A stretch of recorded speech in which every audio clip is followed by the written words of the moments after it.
Hi hello అందరికీ నమస్తే. వికారాబాద్ జిల్లా కొడంగల్ మున్సిపల్ కేంద్రంలోని శాంతినగర్ కాలనీలో ఇనాయత్ ఖాన్ ఇంట్లో అకస్మాత్తుగా షార్ట్ సర్క్యూట్ ఏర్పడింది. శుక్రవారం మధ్యాహ్నం ఇంటికి తాళం వేసి కుటుంబ సభ్యులు వెళ్ళగా స్విచ్ బోర్డులో మంటలు బగ్గుమని పెను ప్రమాదానికి దారితీసింది.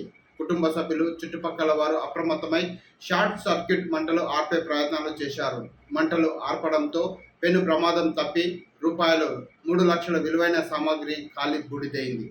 బాధిత కుటుంబ సభ్యులు జరిగిన నష్టానికి కన్నీరు మున్నీరై బోరున విలపించారు. విషయం తెలుసుకున్న municipal chairman R Jagadishwar Reddy, స్థానిక తహసీల్దార్ విజయ్ కుమార్, గిర్దవారి శృతులతో పాటు కాంగ్రెస్ పార్టీ నాయకులు ఘటనా స్థలానికి చేరుకున్నారు. బాధిత కుటుంబాన్ని పరామర్శించారు. జరిగిన నష్టాన్ని ఉన్నతాధికారులకు తెలియజేసి ప్రభుత్వం నుంచి ఆర్థిక సహాయాన్ని అందించేందుకు కృషి చేస్తామని బాధిత కుటుంబానికి హామీ ఇచ్చారు. గృహాల్లో విద్యుత్ ప్రమాదాల పట్ల అప్రమత్తంగా ఉండాలని చైర్మన్ జగదీశ్వర్ రెడ్డి సూచించారు. అగ్ని ప్రమాదాలు జరిగినప్పుడు వెంటనే టోల్ ఫ్రీ నంబర్ 101కు ఫోన్ చేసి సమాచారం అందించాలని సూచించారు. చూస్తూనే ఉండండి శ్రీ బలభీమన్ ఛానల్.